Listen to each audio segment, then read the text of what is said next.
সমসাময়িক বিষয়ে আমি কাউসার আহমেদ আপনাদের সামনে এসে হাজির হলাম।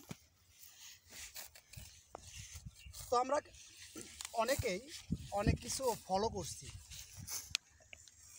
যোগাযোগ মাধ্যম আছে যে মাধ্যম দিয়ে আমরা প্রতিনিয়তই দেশের এক দেশ থেকে আরেক দেশের খবরাখবর নিয়ে থাকি। তো আজ বেশ কিছুদিন হলেই আপনার তীব্র গরম নিয়ে অনেক রকম প্রতিবেদন আসছে। কেউ এই গরমকে কেন্দ্র করে কেউ আপনার কড়াই নিয়ে আসছে, কড়াই নিয়ে আসে ডিম ভাজছে।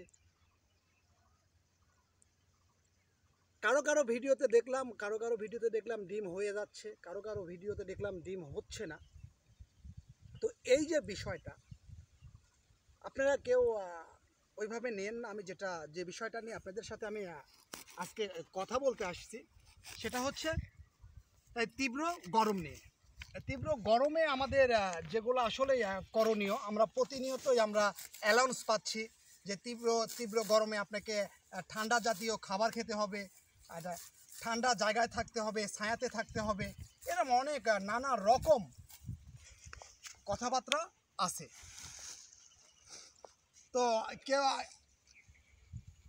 এমনও গণমাধ্যম আছে, অনেকে আছে তারা বলতেছে যে আপনারা এই রোদের মধ্যে, আপনারা এই তীব্র রোদের মধ্যে আপনারা বের হয়েন না, বের হলে আপনারা যে কোনো ধরনের সমস্যার সম্মুখীন হতে পারেন।